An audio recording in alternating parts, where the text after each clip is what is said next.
Isang mapagpalang araw sa inyong lahat, mga minamahal naming tagapakinig. Muli, narito ang inyong lingkod, handang magbahagi ng isang kwentong susubok sa tibay ng puso at tatagos sa inyong kaluluwa.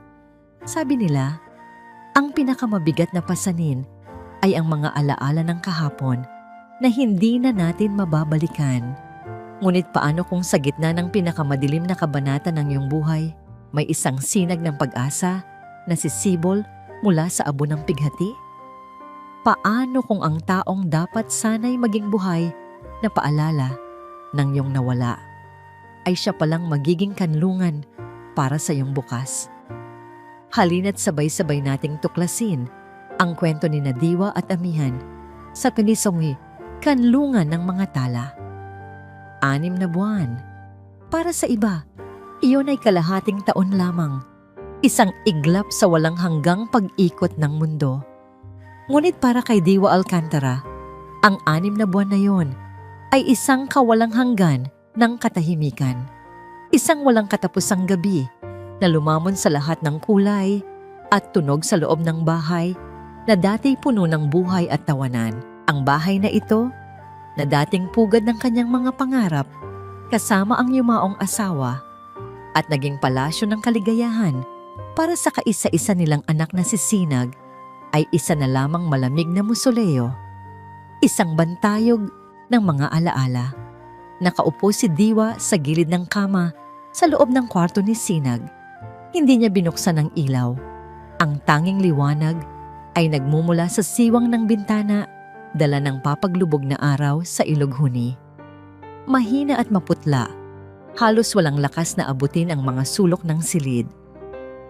Gaya niya, hinaplos niya ang punda ng unan na katabi niya.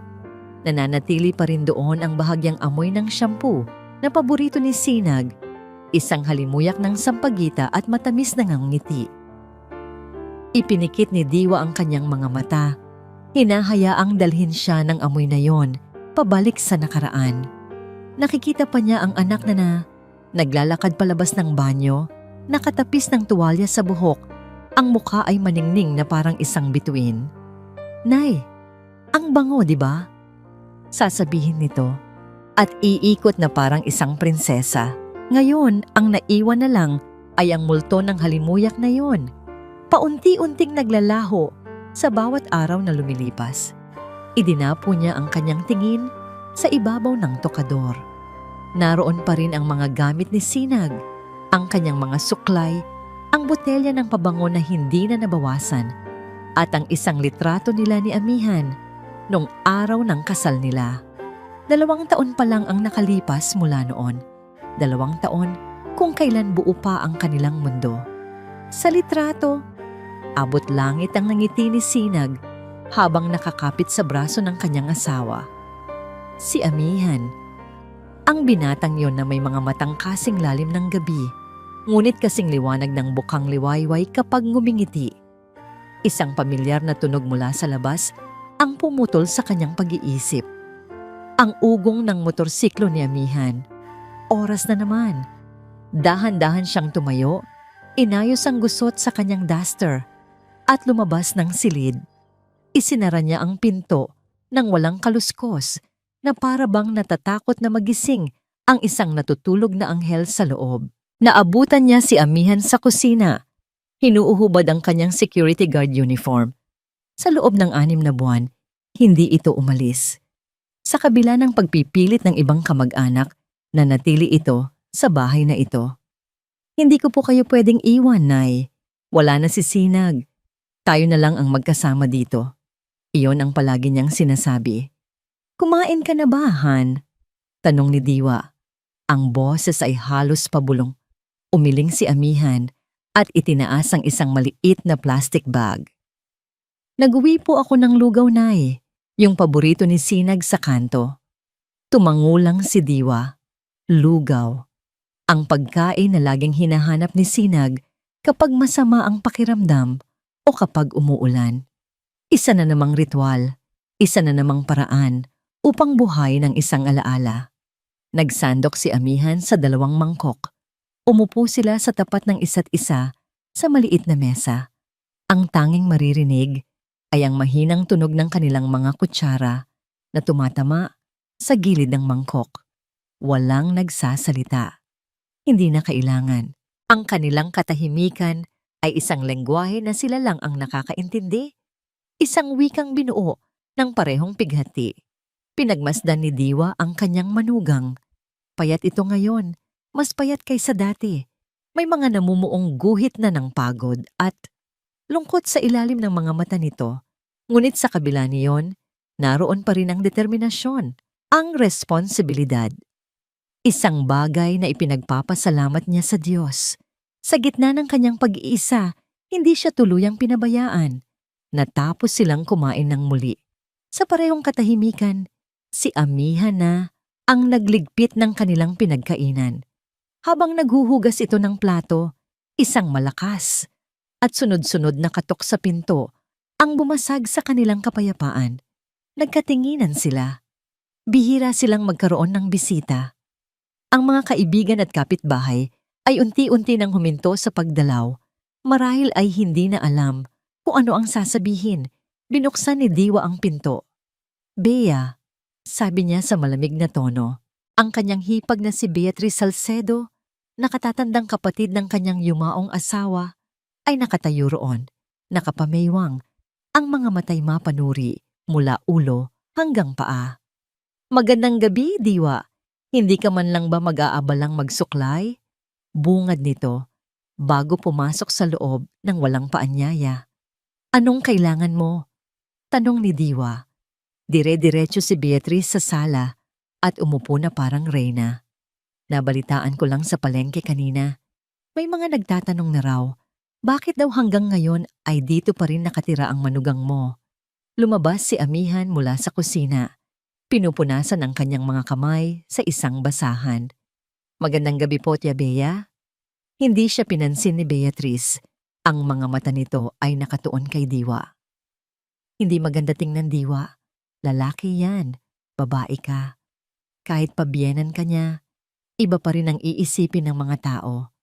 Para na rin sa ikabubuti ninyo, Han," sabi nito.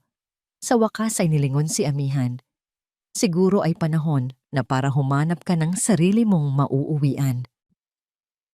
Nakita ni Diwa ang pagtiim ng panga ni Amihan. Nakita niya ang sakit sa mga mata nito. Para kay Amihan, ang bahay na ito, ang huling koneksyon niya kay Sinag. Ang paalisin siya ay parang pagputol sa huling hibla ng kanilang pinagsamahan.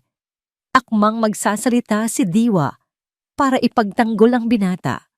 Ngunit naunahan siya nito. "Tia," nagsalita si Amihan. "Ang boses ay niya mo ay kalmado, ngunit may bigat. Ang bahay na ito, ang bahay ng asawa ko. At ang nanay niya, nanay ko na rin. Saan niyo po gustong pumunta ako? Sa isang lugar kung saan wala akong kasama, kundi ang lungkot. Hindi ko po iiwan si Nanay Diwa, lalo na ngayon." Natigilan si Beatrice. Tila hindi niya inaasahan ang ganoong katatagan mula sa binatang karaniwan, ay tahimik lang. Sa kauna-unahang pagkakataon, sa loob ng 6 na buwan, nakaramdam si Diwa ng isang bagay maliban sa pighati. Isang kislap ng init. Isang pakiramdam na may nagtatanggol sa kanya at sa munting mundong sinisikap nilang buuin mula sa mga durog na piraso ng kanilang puso. Hindi na nakakibo si Beatrice. Tumayo ito, inayos ang mamahaling bestida. "Bahala kayo. Basta't nagbabala na ako sa inyo," sabi nito bago nagmamartsyang lumabas ng bahay. Nang magsara ang pinto, ang katahimikan na bumalik ay iba na. Hindi na ito kasing bigat ng dati. "Salamat, Han," pabulong na sabi ni Diwa. Isang tipid ng ngiti lang ang isinukli ni Amihan bago ito nagpaalam na magpapahinga na sa kanyang silid. Ang dating guest room. Naiwan si Diwa sa sala. Pinakiramdaman niya ang init na dulot ng mga salita ni Amihan. Isang munting kalasaglaban sa nanunuot na lamig ng pag-iisa. Nang gabing iyon, habang naglalakad siya pabalik sa kanyang silid, napahinto siya sa tapat ng pinto ng kwarto ni Amihan. Bahagya itong nakaawang. Mula sa loob, may narinig siyang isang tunog na nagpadurog sa kanyang puso. Isang mahinang hikbi, isang pigil na pag-iyak. At pagkatapos, isang pangalan ang binanggit sa gitna ng mga luha. Isang pangalan na sabay nilang dinadala na parang krus sa kanilang mga balikat. Sinag ko, patawarin mo ako. Napahawak si Diwa sa kanyang dibdib. Ang binatang nagpakita ng katatagan kanina, ang binatang tumayong pader para sa kanya, ay umiiyak na parang isang batang nawawala sa dilim. At sa sandaling iyon, naunawaan ni Diwa ng buong buo. Hindi lang siya ang nawalan, hindi lang siya ang nakakaramdam ng sakit. Pareho sila. Pareho silang mga kaluluwang naliligaw sa iisang bahay na walang ng ilaw. Ang hardin sa likod bahay ang naging kanlungan ni Amihan. Dito, sa maliit na piraso ng lupang ito na pinaglaanan nila ni Sinag ng pawis, pangarap at pagmamahal, ay pansamantala siyang nakakatakas. Sa bawat pagbunot niya ng damo, sa bawat pagdilig sa mga halaman, nararamdaman niyang kasama niya pa rin ito. Ang lupa, ang mga bulaklak, ang amoy ng umaga. Lahat sila ay mga saksi sa kanilang pag-iibigan. Maaga siyang nagising ngayong Sabado. Hindi niya hinintay ang sikat ng araw. Ang mga alaalang bumangungot sa kanya kagabi. Ang pag-iyak niya sa dilim, ang kahihiya na baka narinig siya ni Nanay Diwa, ay nagtulak sa kanya palabas. Kailangan niyang gumawa ng isang bagay gamit ang kanyang mga kamay. Kailangan niyang pagpawisan ang bigat na nakadagan sa kanyang dibdib. Sinimulan niyang linisin ang paligid ng mga paso. Naroon pa rin ang mga rosas na alaga ni Diwa, ngunit ang karamihan sa mga halaman ay mga itinanim nilang mag-asawa. Mayroong gumamela, santan, at sa isang sulok, ang natutuyot na mga tangkay ng paborito ni Sinag, ang mga sunflower. Napahinto siya sa tapat ng mga ito, naalala niya ang araw na itinanim nila ang mga buto. Dapat laging nakaharap sa araw, mahal, sabi ni Sinag habang maingat na inilalagay ang buto sa lupa. Para kahit malungkot ang araw, hahanapin at hahanapin pa rin nila ang liwanag. Parang tayo. Ngumiti si Amihan ng mapait. Nasaan ang liwanag ngayon? Bakit ang mga sunflower na ito, na dapat ay simbolo ng pag-asa, ay yumuko at nalanta, na parang sumusuko na rin sa kadiliman? Dumukot siya sa maliit na baul kung saan nila itinatago ang kanilang mga gamit sa hardin. Sa ilalim ng mga pala at guwantes, nakita niya ang isang bagay na matagal na niyang hindi nahahawakan. Isang maliit na notebook na may pabalat na gawa sa tuyong dahon. Ang kanilang gardening journal. Nanginginig ang mga kamay niya nang buksan niya ito. Ang sulat kamay ni Sinag, pamilyar at masigla, ang sumalubong sa kanya. Unang araw, ang simula ng aming paraiso.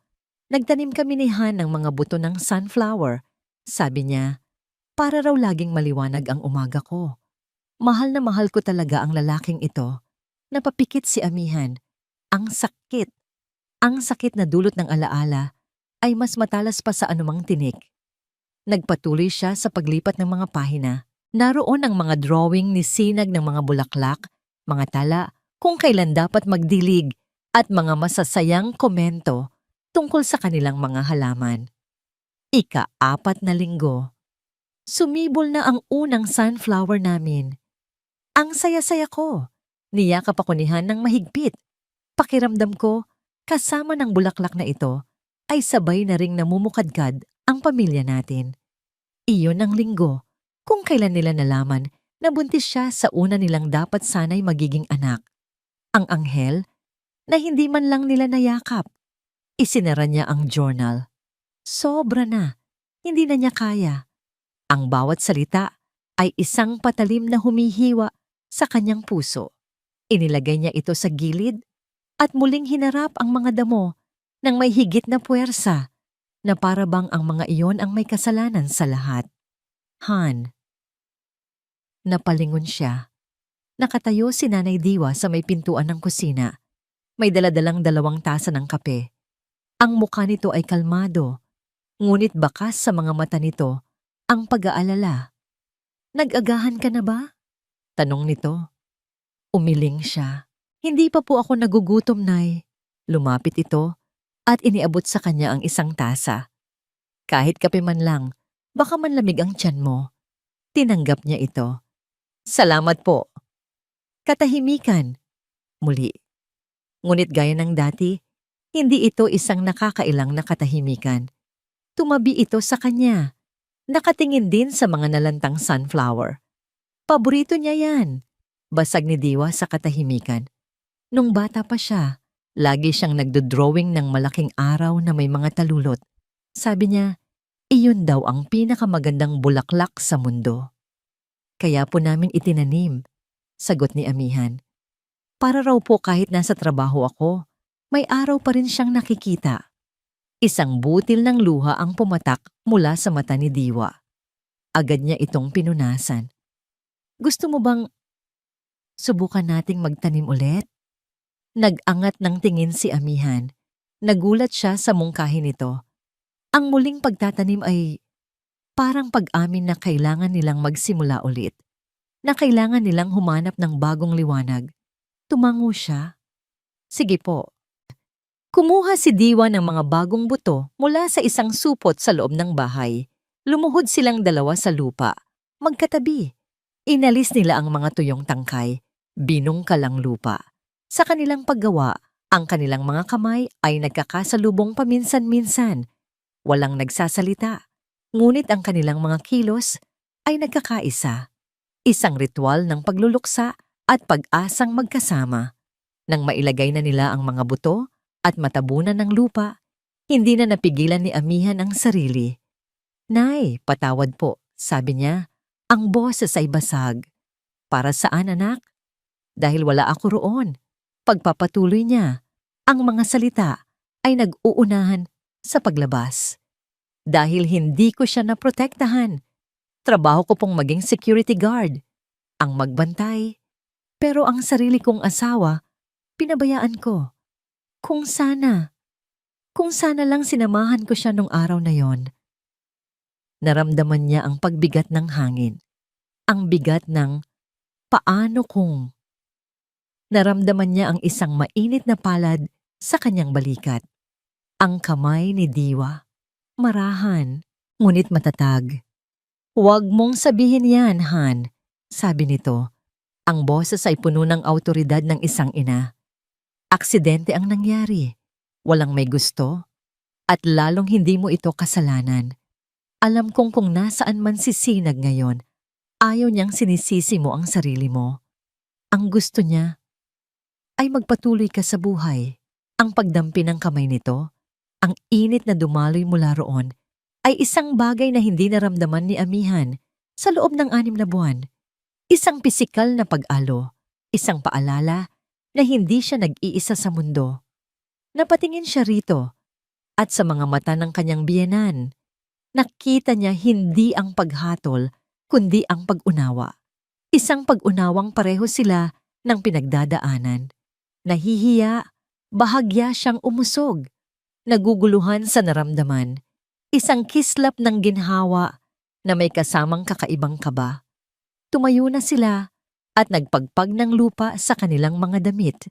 Nang biglang magring ang cellphone na ni Amihan mula sa kanyang bulsa. Isang numerong hindi rehistrado. Hello? Sagot niya. Si Sir Amihan po ba ito? Asawa po ni Ma'am Sinag. Tanong ng isang babaeng boses sa kabilang linya. Ako nga. Sino to? Ako po si Jen, sir. Dati pong katrabaho ni Sinag sa opisina. Pasensya na po sa abala. May gusto lang po sana akong itanong. Ano yon? Nag-atubili ang babae sa kabilang linya. Kasi po, bago mangyari yung aksidente, napapansin po naming lahat na kakaiba siya. Lagi po siyang malungkot, tahimik, hindi po siya yung Sinag na masayahin na kilala namin. May problema po ba siya noon, sir? May nangyari po ba? Natigilan si Amihan. Malungkot, tahimik. Ang Sinag na kilala niya ay palaging nakangiti, palaging puno ng buhay. Wala naman, sagot niya, kahit hindi siya sigurado. Ganoon pa rin naman siya sa bahay.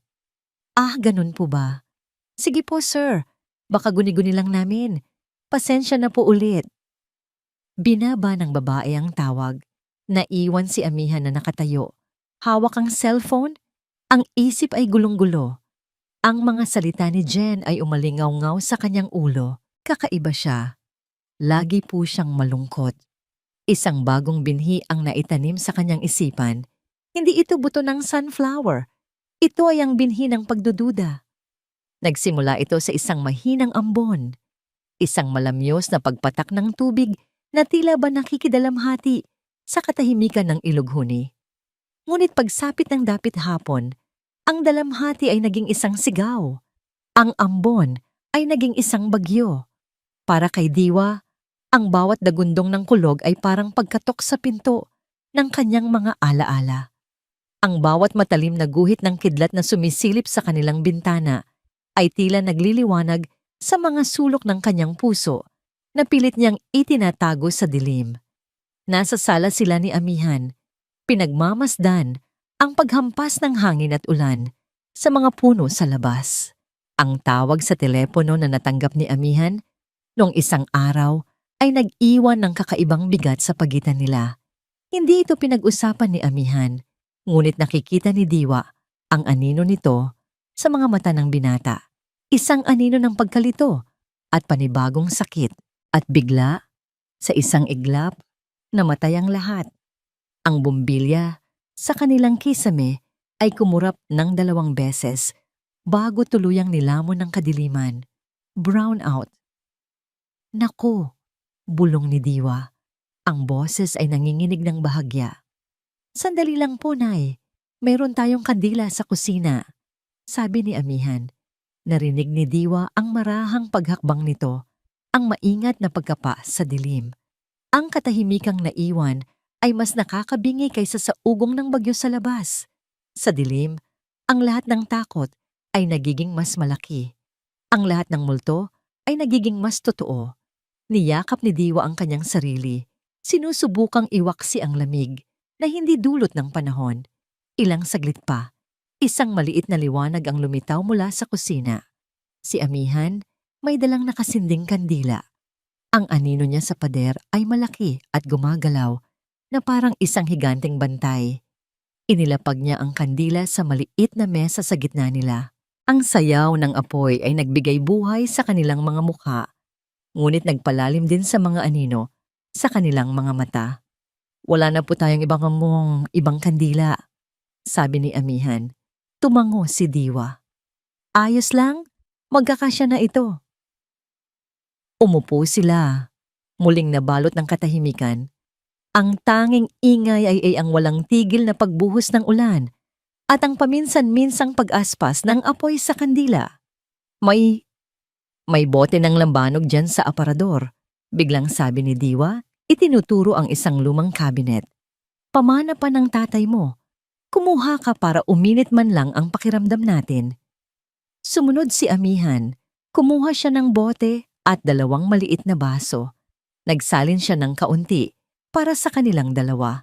Ang amoy ng alak ay matapang, ngunit may dala itong init na kailangan nila sa gabing iyon. Ininom nila ito ng sabay. Naramdaman ni Diwa ang paghaplos ng init sa kanyang lalamunan. Unti-unting gumagapang sa kanyang dibdib. Yung tumawag sa'yo nung isang araw, Han. Nagsimula si Diwa, hindi na makatiis sa katahimikan. May problema ba? Napabuntong hininga si amihan. Tumingin siya sa apoy ng kandila na para bang doon hinahanap ang mga salitang sasabihin. Wala naman po, Nay. Katrabaho lang ni Sinag. Nangungumusta. Sinasabi lang na malungkot daw si Sinag bago. Hindi na niya natapos ang sasabihin. Malungkot? Pag-uulit ni Diwa. Hindi niya ipinapakita sa akin. Sa akin din po. Mahinang sagot ni amihan. At iyon po ang masakit, na baka meron siyang dinadala na hindi man lang natin nalaman, na hindi man lang natin siya natulungan.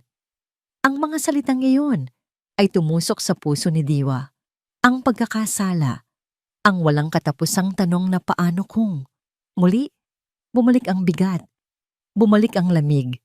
Biglang kumulog ng napakalakas. Napasigaw si Diwa at napahawak sa mesa. Ang kidlat na sumunod ay nagliwanag sa buong sala at sa isang segundo, nakita niya ang sariling refleksyon sa salamin ng bintana. Isang babaeng pagod, mag-isa, at puno ng takot. At doon, bumigay na siya. Ang mga luhang matagal na niyang itinatago ay bumuhos na parang ulan sa labas. Humikbi siya. Hindi na sinusubukang itago ang sakit. Ang tunog ng kanyang pag-iyak ay nakipagsabayan sa ugong ng bagyo. "Nay!" Narinig niyang sabi ni Amihan, puno ng pag-aalala. "Natatakot ako, Han," sabi ni Diwa sa pagitan ng mga hikbi. "Natatakot ako sa dilim na ito.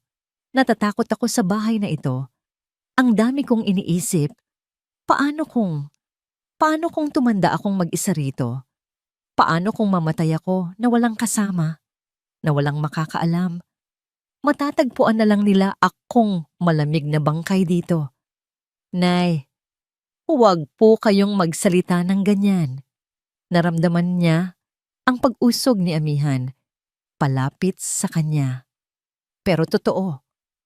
Sigaw niya, ang boses ay basag na. "Wala na ang asawa ko. Wala na si Sinag. Ikaw, balang araw, aalis ka rin. Hahanap ka ng sarili mong buhay. At maiiwan ako. Mag-isa." Iyon ang pinakabuod ng kanyang takot. Ang ultimong bangungot. Ang pag-iisa.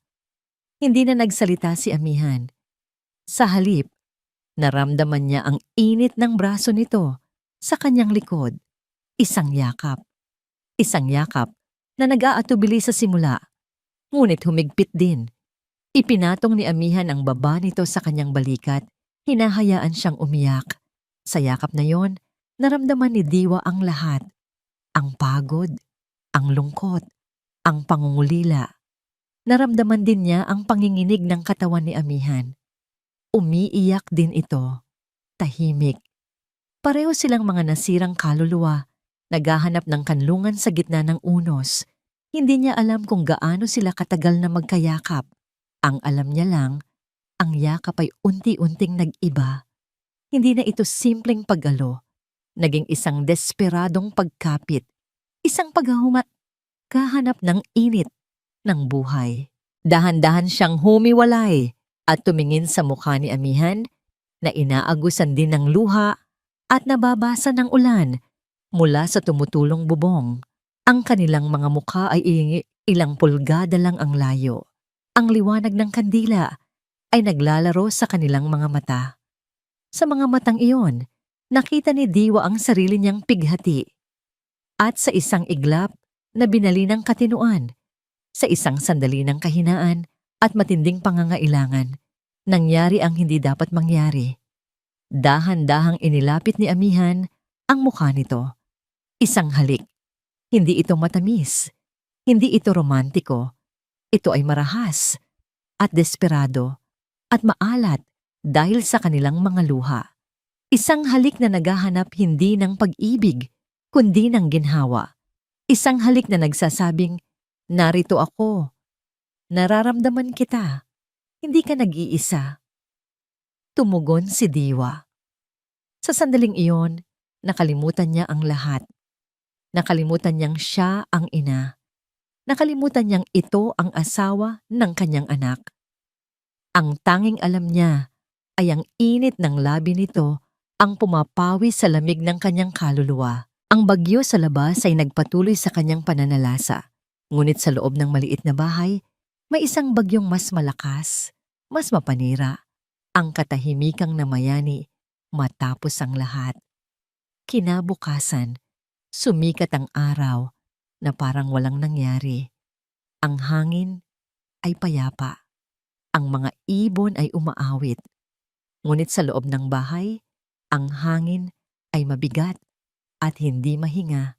Nagising si Diwa sa kanyang silid, mag-isa. Ang bigat ng kanyang nagawa ay parang isang malaking bato na nakadagan sa kanyang dibdib. Hindi niya magawang bumangon. Hindi niya kayang harapin ang umaga. Hindi niya kayang harapin si Amihan. Nang sa wakas ay nagkaroon siya ng lakas. Dahan-dahan siyang lumabas ng kwarto. Ang bahay ay tahimik. Masyadong tahimik. Walang amihan sa kusina. Walang amihan sa sala. Sa ibabaw ng mesa, kung saan nakatayo ang natunaw na kandila, ay may isang maliit na piraso ng papel. Kinuha ito ni Diwa. Sulat kamay ni amihan. Nay, aalis po muna ako. Kailangan ko lang pong mag-isip. Iyon lang. Walang paalam. Walang paliwanag. Nabitawan ni Diwa ang papel. Napasandal siya sa pader. Ang mga tuhod ay nanghihina. Ang takot na isinigaw niya kagabi sa gitna ng bagyo ay nagkatotoo. Iniwan siya. Mag-isa. Mag-isa sa gitna ng mga durog na piraso ng kanilang pagkakamali. Lumipas ang mga linggo na parang mga multo. Walang hugis, walang kulay, walang tunog. Ang pag-alis ni amihan ay nag-iwan ng isang uri ng katahimikan na mas malalim at mas masakit kaysa sa katahimikang dulot ng pagluluksa. Ito ang katahimikan ng kasalanan, ang kahihiyan. Para kay Diwa, ang bawat araw ay isang parusa. Nagkukulong lamang siya sa bahay. Ang hardin na sinimulan nilang buhayin ni amihan ay muling nalanta. Ang mga buto ng sunflower ay hindi na sumibol. Paano sila sisibol kung ang lupang pinagtaniman ay nilunod ng ulan ng kasalanan? Pinilit niyang ibalik ang sarili sa dati. Naglilinis siya ng bahay ng walang tigil. Naglalaba. Nagluluto ng mga pagkaing siya lang naman ang kakain. Ngunit habang pinipilit niyang gawing normal ang lahat, isang bagay sa loob niya ang nagsimulang magbago. Isang bagay na hindi niya kontrolado. Nagsimula ito isang umaga. Habang nagwawalis siya sa sala, isang pamilyar na amoy ang biglang umakyat sa kanyang sikmura. Ang amoy ng kapeng barako na itinimpla niya. Mabilis pa sa kidlat, tumakbo siya sa lababo at doon inilabas ang lahat ng laman ng kanyang tiyan. Nanghihina siyang napasandal sa pader habang habol ang hininga. Nakalamigan lang siguro ako, bulong niya sa sarili. Pinipilit paniwalaan ang sariling kasinungalingan. Ngunit naulit ito kinabukasan. At sa susunod na araw, hindi na lang amoy ng kape, minsan amoy ng bawang na ginigisa, minsan kahit ang amoy lang ng sabon na panlaba. Ang kanyang katawan ay tila nagre-rebelde, tila may isinisigaw na isang katotohanang pilit niyang itinatanggi. Ang pagdududa ay isang maliit na binhi na unti-unting nagkakaugat sa kanyang isipan, lumalaki sa bawat araw na lumilipas. Isang gabi, habang nakahiga sa kama, bigla niyang naalala ang huling beses na dinalaw siya ng kanyang buwanang karamdaman. Hindi na niya matandaan. Ang mga araw ay naghalo-halo na sa isang malabong larawan ng pighati. Isang takot na mas malala pa sa takot sa pag-iisa ang nagsimulang kumapit sa kanyang puso. Isang takot na malamig at matalim. Hindi maaari. Ngunit ang kanyang katawan ay hindi nagsisinungaling. Alam niya ang kailangan niyang gawin. Ngunit ang ideya pa lang ay nagpapanginig na sa kanyang mga tuhod. Sa isang maliit na bayang tulad ng Ilog Huni, kung saan ang balita ay mas mabilis pang kumalat kaysa sa hangin, ang pagbili ng isang pregnancy test ay katumbas na ng pag-amin sa buong mundo. Hindi niya iyon kaya. Kinabukasan, gumawa siya ng isang desperadong plano. Maaga siyang gumising, nagsuot ng isang lumang bestida, itinali ang buhok at nagtakip ng malaking alampay sa kanyang ulo at balikat. Sumakay siya ng tricycle papunta sa kabilang bayan, kung saan walang nakakakilala sa kanya. Bawat madaanan niyang tao ay tinitingnan niya ng may kaba. Iniisip na baka may makakilala sa kanya. Ang buong paglalakbay ay isang paglalakad sa ibabaw ng mga karayom. Sa botika, halos hindi niya mailabas ang kanyang boses. Pabulong niyang sinabi sa parmasyutika ang kailangan niya. Hindi niya magawang salubungin ang tingin ng babae. Nang iabot nito ang maliit na kahon, pakiramdam ni Diwa ay isang bomba ang hawak niya. Itinago niya ito agad. sa kanyang bayong at nagmamadaling umalis. Pag-uwi sa bahay, isinara niya ang lahat ng pinto at bintana. Ang bahay na dati niyang kanlungan ay naging isang selda ng kanyang paghihintay. Pumasok siya sa banyo. Ang lamig ng baldosa sa kanyang mga paa ay gumapang paakyat sa kanyang buong katawan.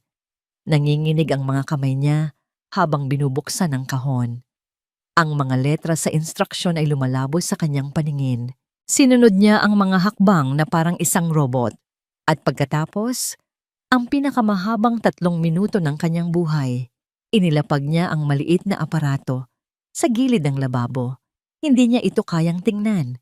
Sa halip, tumitig siya sa kanyang sariling refleksyon sa salamin.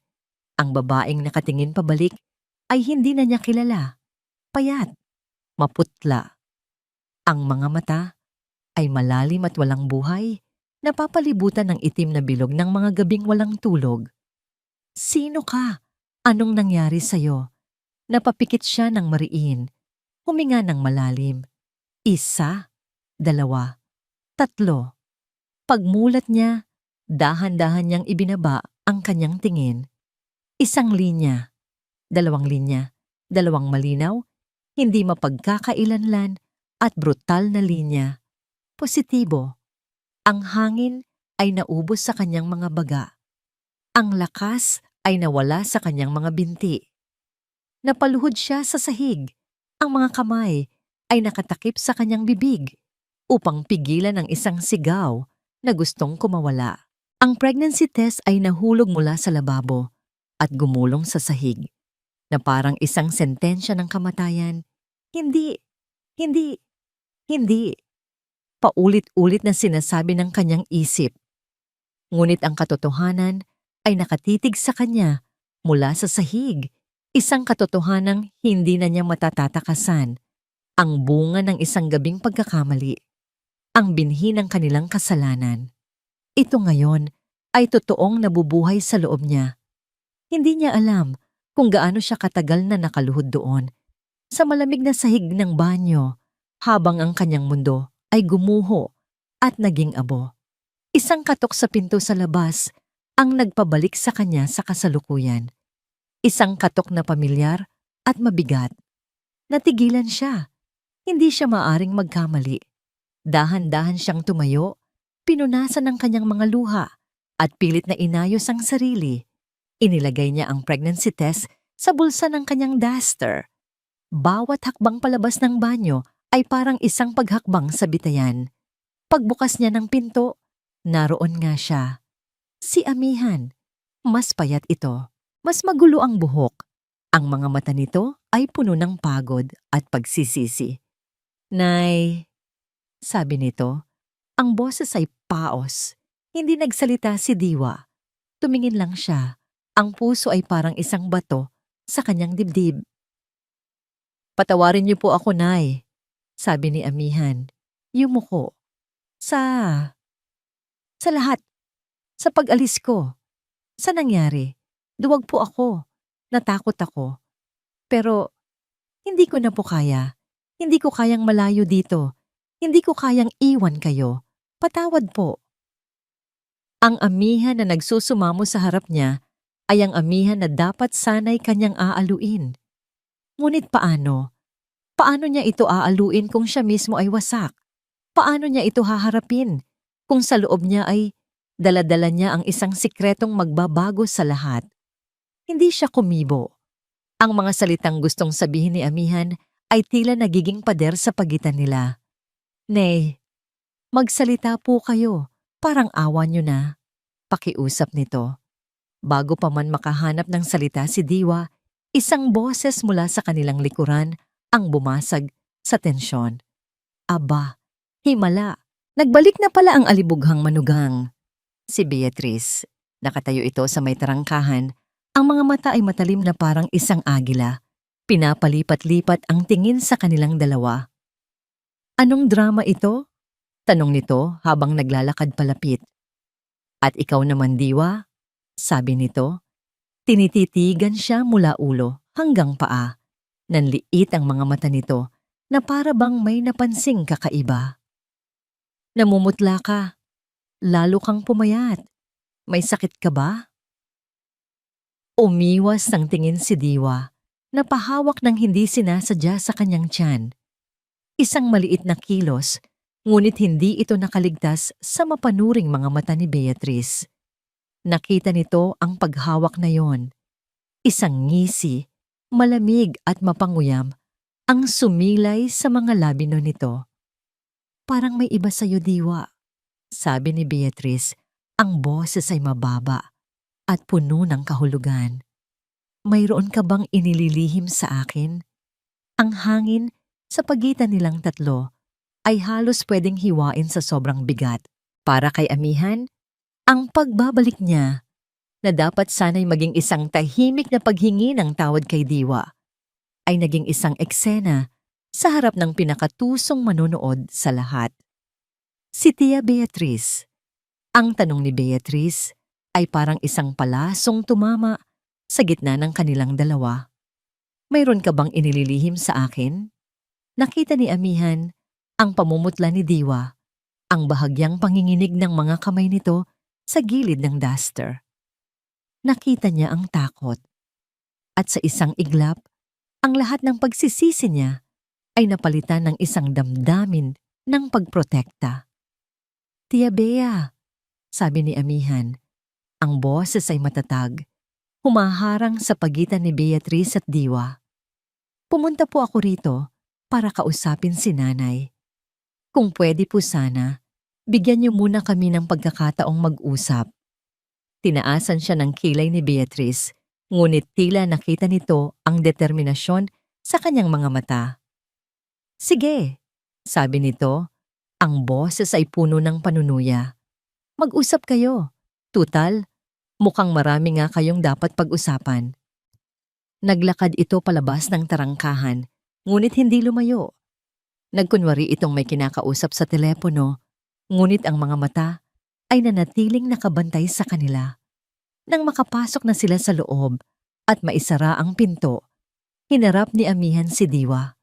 Ang lakas ng loob niya kanina ay biglang naglaho. Nay, Anong ibig sabihin ni Tia? Anong nangyayari sa inyo? Tanong niya. Ang boses ay nagmamakaawa. Hindi sumagot si Diwa. Umupo ito sa isang silya. Ang tingin ay nasa sahig. Ang babaeng kaharap niya ngayon ay hindi ang biyena na kilala niya. Ito ay isang taong basag na basag. Lumuhod si Amihan sa harap nito. Nay, parang awa niyo na. Kausapin niyo ako. Ano man yan, haharapin natin. Magkasama tayo. Doon na bumuhos ang mga luha ni Diwa. Mga luhang tahimik ngunit mabigat. Dahan-dahan, nanginginig. Idinukot nito ang isang bagay mula sa bulsa ng kanyang duster. Isang maliit, puting bagay na gawa sa plastik. Inilapag niya ito sa palad ni Amihan. Tinitigan ito ni Amihan. Isang pregnancy test. At sa maliit na bintana nito, 2 linyang kulay rosas ang tila sumisigaw sa kanya. 2 linya. Ang isip niya ay biglang nawalan ng laman. Blanko. Paulit-ulit niyang tinitingnan ang 2 linya. Umaasang maglalaho ang isa. Umaasang namamalikmata lang siya. Paano?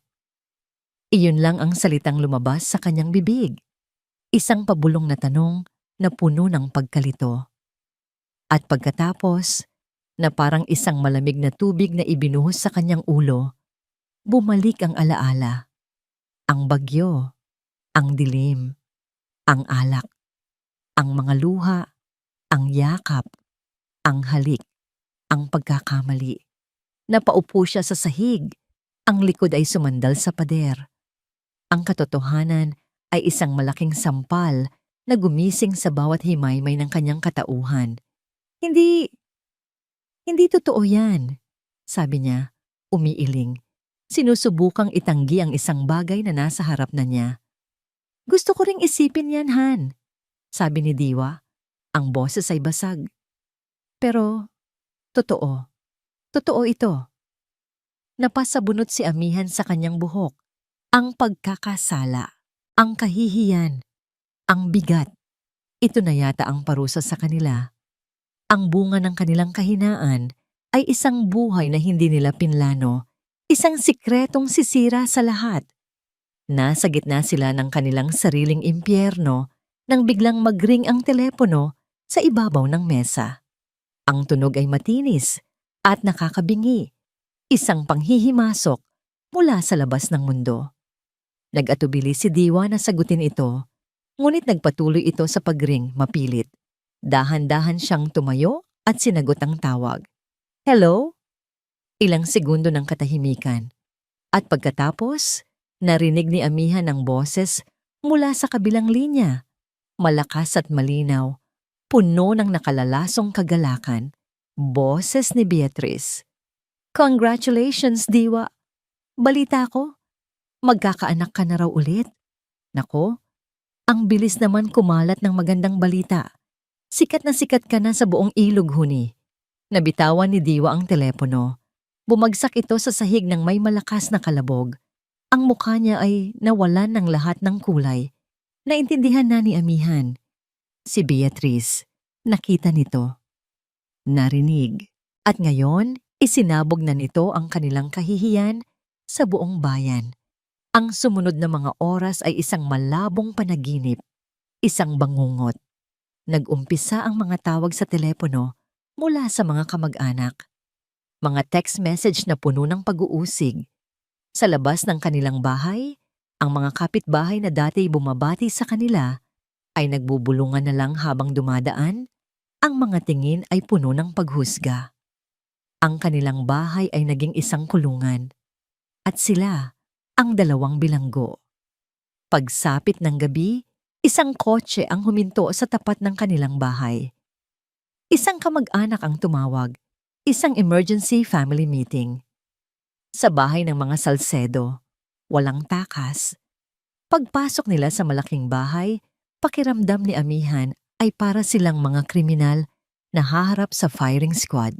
Naroon ang lahat, ang mga tiyo at tiya niya, ang mga pinsan, at sa gitna ng sala, nakaupo sa kanyang trono, si Beatrice, ang mukha ay isang maskara ng kabanalan at galit. Maupo kayo, sabi ng asawa ni Beatrice. Ang boses ay malamig, walang nagsalita. Ang lahat ay nakatingin sa kanila. O mas tamang sabihin, kay Diwa. Diwa! Nagsimula si Beatrice. Ang boses ay kalmado, ngunit puno ng kamandag. Hindi na ako magpapaligoy-ligoy pa. Totoo ba ang naririnig ko? Hindi makasagot si Diwa. Nakayuko lang ito. Ang mga kamay ay magkahawak sa kanyang kandungan. Nanginginig. Sumagot ka. Sigaw ni Beatrice. Totoo. Pabulong na sagot ni Diwa. Isang kolektibong paghinga ng pagkagulat at pagkadiri ang narinig ni Amihan mula sa mga naroroon. At sino? Tanong ni Beatrice, kahit alam na niya ang sagot. Sino ang ama ng bastardo na yan? Ang salitang bastardo ay tumama kay Amihan na parang isang suntok sa sikmura. Nang hindi pa rin sumagot si Diwa, tumayo si Beatrice at lumapit dito. Hindi ka sasagot? Walang hiya ka.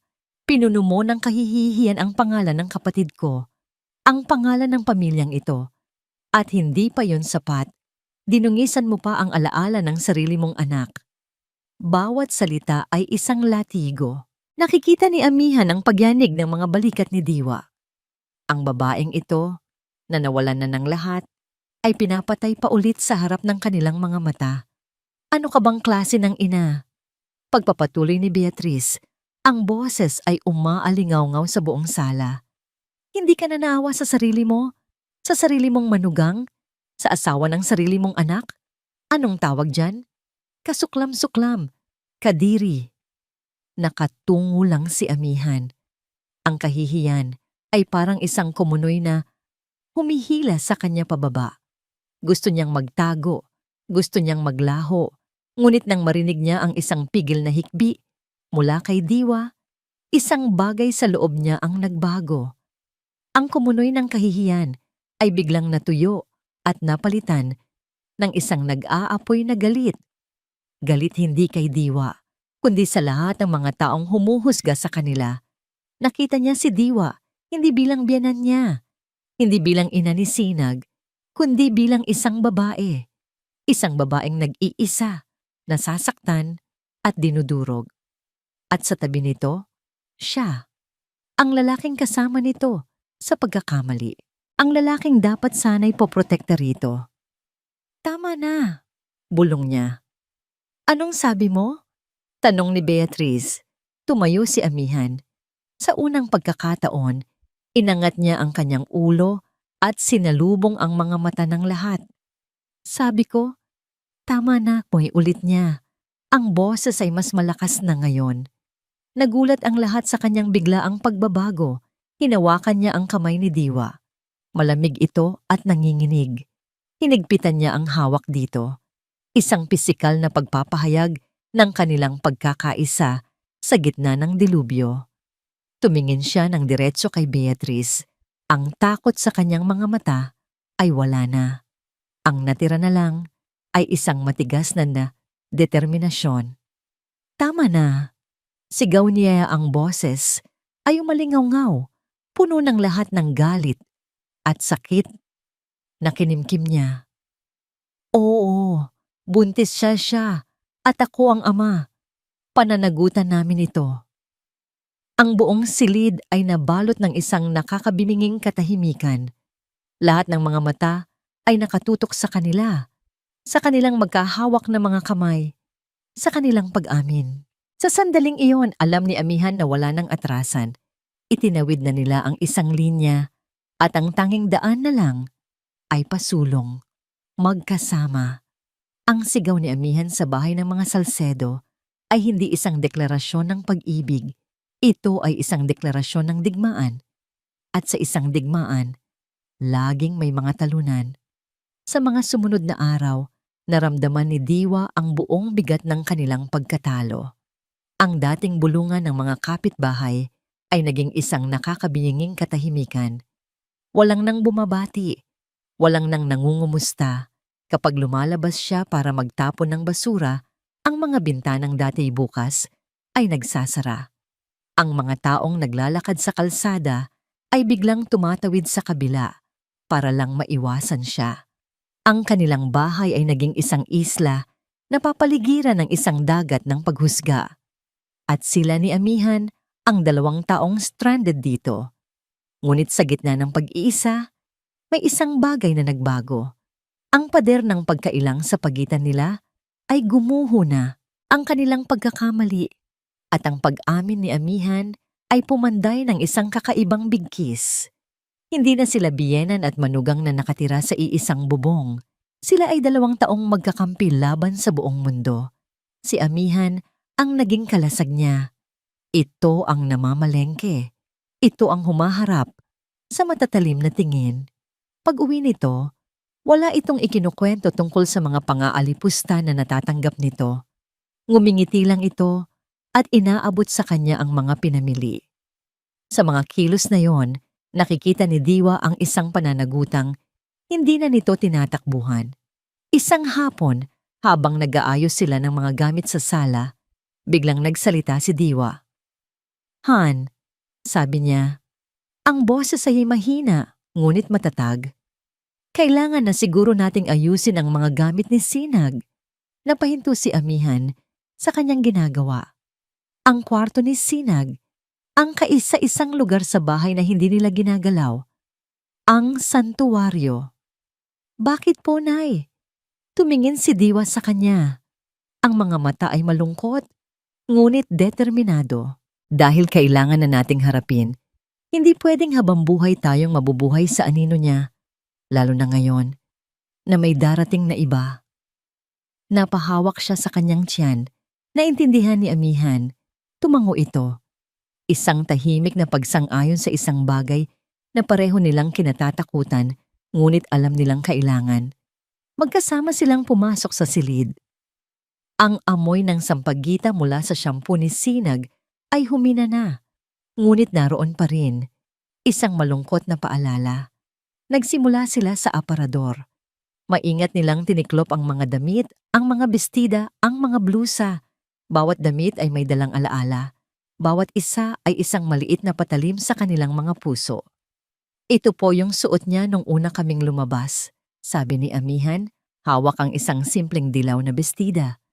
Ngumiti si Diwa ng mapait. Naalala ko yan. Hindi ka raw niya makakalimutan dahil para ka raw sikat ng araw. Nagpatuloy sila sa katahimikan. Ang mga alaala ay nagsasayaw sa kanilang paligid. Habang nililinis ni Amihan ang ilalim ng kama, narinig ni Diwa ang isang tunog. Isang pagkalabog ng isang bagay na mabigat. Ano yan, Han? Mula sa ilalim ng kama, inilabas ni Amihan ang isang maliit na baul na gawa sa kahoy. Maalikabok ito at tila matagal nang hindi nabubuksan. Hindi ko po ito nakita dati, sabi ni Amihan. Inilapag nila ito sa gitna ng sahig at umupo sa paligid nito. Nagkatinginan sila, isang pag-aatubili, isang takot sa kung ano ang maaaring laman nito. Dahan-dahang binuksan ni Diwa ang takip. Ang nasa loob ay mga karaniwang gamit ng isang dalaga, mga luma niyang litrato noong high school, mga friendship bracelet, mga liham mula sa mga kaibigan. Ngunit sa ilalim ng lahat ng yon, may dalawang bagay na nakakatago. Isang maliit na journal na may disenyong mga bituin at isang nakatuping papel na mukhang galing sa isang ospital. Kinuha ni Amihan ang papel. Habang binubuklat niya ito, unti-unting nagbago ang kanyang mukha. Ang kulay ay nawala rito. Ang kanyang mga mata ay nanlaki sa pagkabigla. Ano yan? Tanong ni Diwa. Kinakabahan. Hindi sumagot si Amihan. Nanginginig ang kamay na iniabot nito ang papel kay Diwa. Binasa niya ang mga nakasulat, mga teknikal na salita, mga petsa. Ngunit isang parirala ang tumatak sa kanyang isipan na parang isang branding na bakal. Final diagnosis, spontaneous abortion. Ang petsa. 4 na buwan bago ang aksidente. Napahawak si Diwa sa kanyang bibig. Nakunan siya? Tumango si Amihan.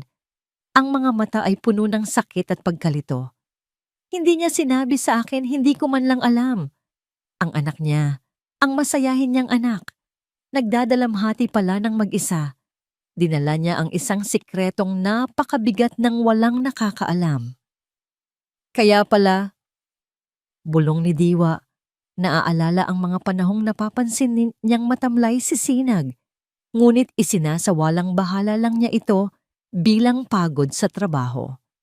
Ang kanilang pagluluksa ay biglang nagkaroon ng panibagong lalim. Isang sakit na hindi nila alam na naroon pala. Nanginginig, kinuha ni Diwa ang journal. Baka narito ang sagot, sabi niya. Binuksan niya ito.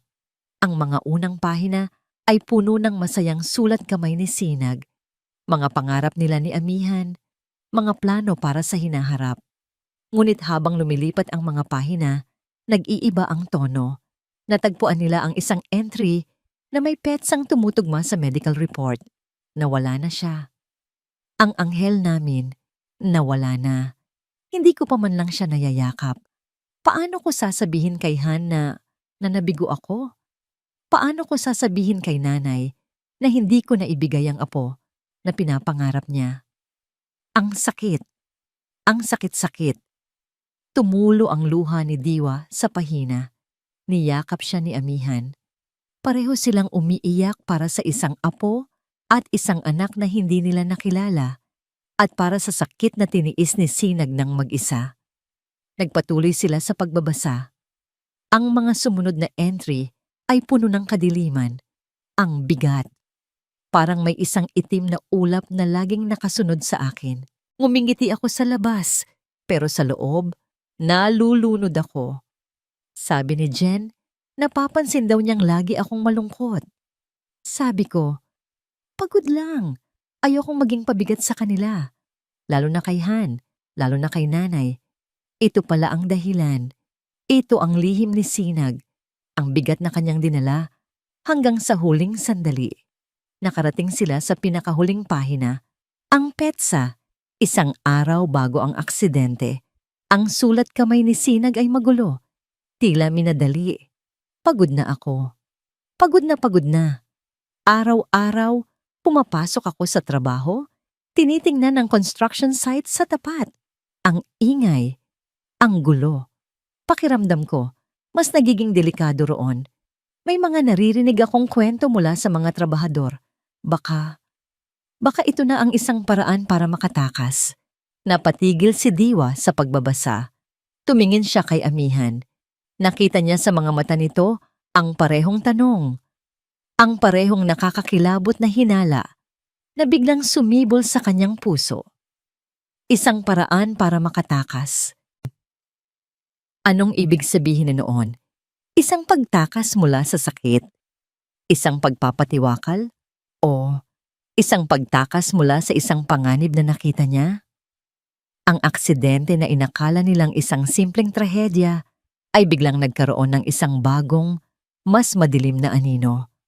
Ang mga salita ni Sinag sa journal ay naging isang tinik sa isipan ni Amihan. Baka ito na ang isang paraan para makatakas. Hindi na siya mapakali. Ang dating bigat ng pagluluksa ay napalitan ng isang bagong bigat, ang bigat ng pagdududa. Sa gabi, hindi siya makatulog. Pinagmamasdan niya si Diwa habang natutulog ito sa kabilang kama na inilagay nila sa sala. Ang tiyan nito ay bahagya ng umuumbok. Isang bagong buhay ang parating, ngunit ang isang buhay na nawala ay humihingi ng katarungan. Kailangan niyang malaman ang totoo. Para kay Sinag, para sa kanilang anak na hindi pa isinisilang, para sa kanilang dalawa ni Diwa. Kinabukasan, bago pa man magising si Diwa, tahimik na siyang umalis ng bahay. Ang kanyang destinasyon, ang lugar kung saan natapos ang lahat. Ang construction site ay nabakuran na at sarado sa publiko. Ang malaking tarpaulin na nag-aanunsyo ng proyektong itinatayo ay kupas na at punit-punit. Ang mga damo ay nagsisimula ng tumaas. Ang buong lugar ay may aura ng isang libingan. Pinara niya ang kanyang motorsiklo sa dikalayuan at naglakad palapit. Nakita niya ang isang siwang sa bakod na yero. Walang nagbabantay. Dahan-dahan siyang pumasok. Sa loob, ang lahat ay tahimik. Ang mga kalawangin na bakal, ang mga sako ng semento na nabasa na ng ulan at tumigas, ang mga pundasyong hindi natapos. Lahat sila ay mga piping saksi. Naglakad siya patungo sa lugar kung saan sinabing bumagsak ang isang bahagi ng scaffolding. Tumingala siya. Kahit na maliwanag ang araw, pakiramdam niya ay madilim ang lugar na yon. Sinubukan niyang isipin ang huling sandali ni Sinag. Ang takot, ang sakit. Napapikit siya at napakuyom ng kanyang mga kamao. Ang pagbisita sa lugar na ito ay hindi nagbigay sa kanya ng kapayapaan. Sa halip, pinagtibay nito ang kanyang determinasyon. May mali. Nararamdaman niya iyon sa kaibuturan ng kanyang kaluluwa. Umalis siya roon na may isang plano sa isip. Kailangan niyang mahanap ang mga taong dating nagtatrabaho dito. Naalala niya ang isang pangalan na madalas ikwento ni Sinag, si Mang Cardo, ang foreman na palaging nagbibigay sa kanya ng malamig na tubig kapag napapadaan siya sa site. Gamit ang ilang koneksyon mula sa kanyang dating trabaho, nahanap niya ang address nito sa kabilang baryo. Kinagabihan, pinuntahan niya ito. Nadatnan niya si Mang Cardo sa labas ng maliit nitong bahay, nag-aayos ng sirang upuan. Ang lalaki ay nasa mga 50 anyos. Ang balat ay sunog sa araw. Ang mga braso ay matipuno pa rin. Mang Cardo? Tawag ni Amihan. Nag-angat ng tingin ang matanda. Sa una, hindi siya nakilala nito. Ngunit nang magpakilala si Amihan bilang asawa ni Sinag, biglang nagbago ang anyo ng mukha nito. Isang anyo ng pagkagulat, awa, at takot. Iho, sabi nito, tumitingin sa kaliwat kanan na para bang may nakikinig. Pumasok ka muna. Sa loob ng maliit na sala, pinaupo siya ni Mang Cardo. Nagtimpla ang asawa nito ng kape. Pasensya na kayo, sir, sabi ni Mang Cardo, hindi makatingin ng diretsyo.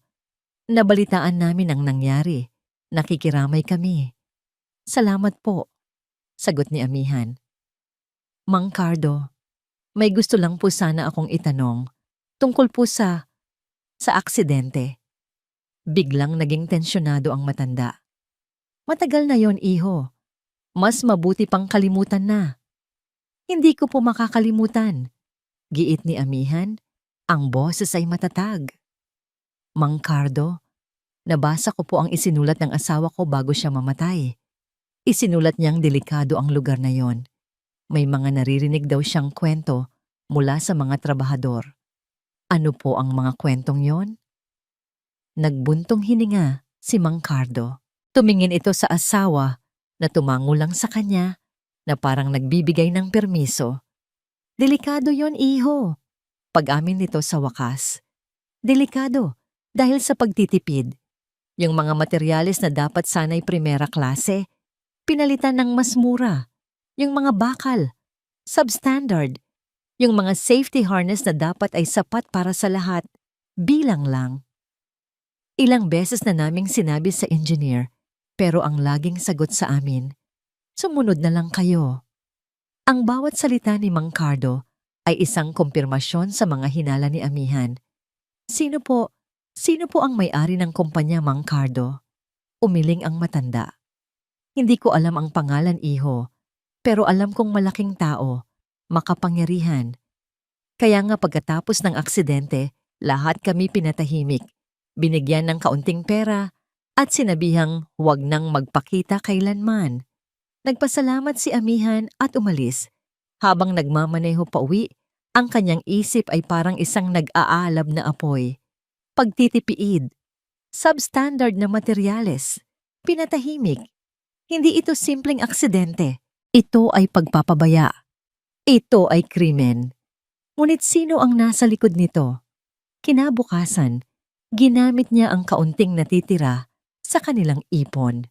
Nagpapunta siya sa isang internet cafe sa bayan. Nanginginig ang mga daliri niya habang nagtatype sa keyboard. Una niyang hinanap ang mga balita tungkol sa aksidente. Ang lumabas ay ang mga opisyal na ulat. Isang freak accident, isang unfortunate tragedy. Walang binanggit tungkol sa mga safety violation. Walang sinisisi. Ang kaso ay isinara na. Isang malinis na cover-up. Nagpatuloy siya sa paghahanap. Sa pagkakataong ito, mas simple ang kanyang search query. Construction Company Iloghuni. Lumabas ang ilang mga resulta, mga maliliit na kontratista. Ngunit isang pangalan ang nakakuha ng kanyang atensyon. Ang pangalan ng pinakamalaking proyekto sa kanilang bayan. Ang mismong gusaling itinatayo kung saan namatay si Sinag. Nag-click siya sa isang article tungkol sa groundbreaking ceremony nito.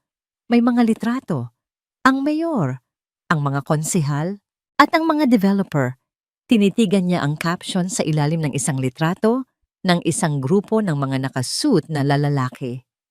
The project is headed by the prestigious Salcedo Construction Group, owned by the family of businessman Antonio Salcedo.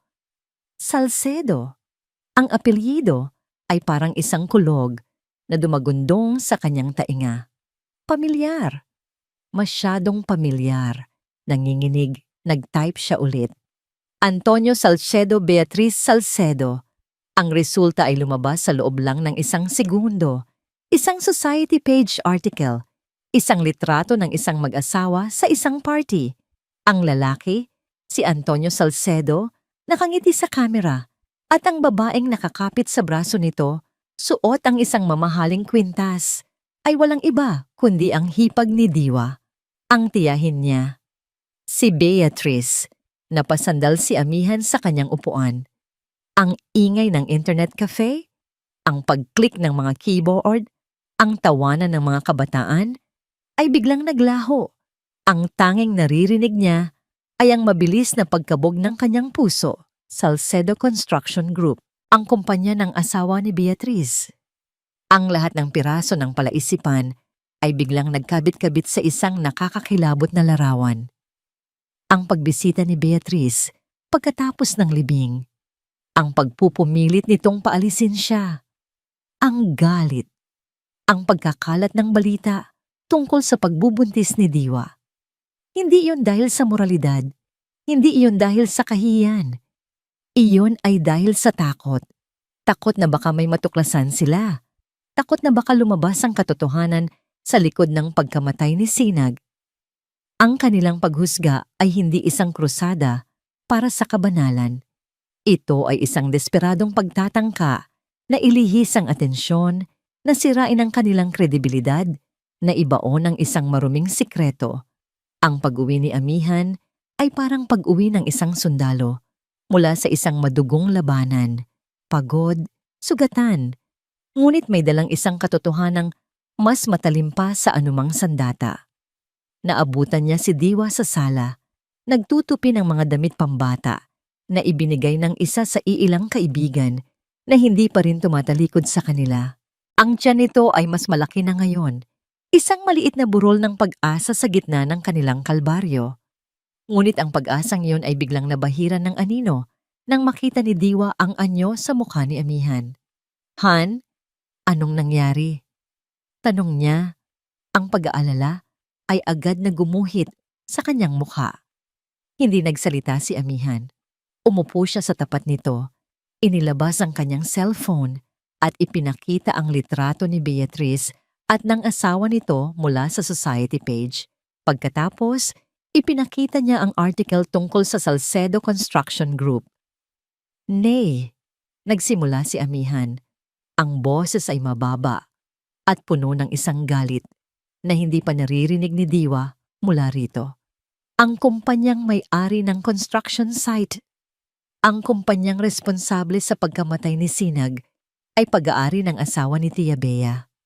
Ang mga salita ay parang mga bato na isa-isang bumagsak sa tahimik na silid.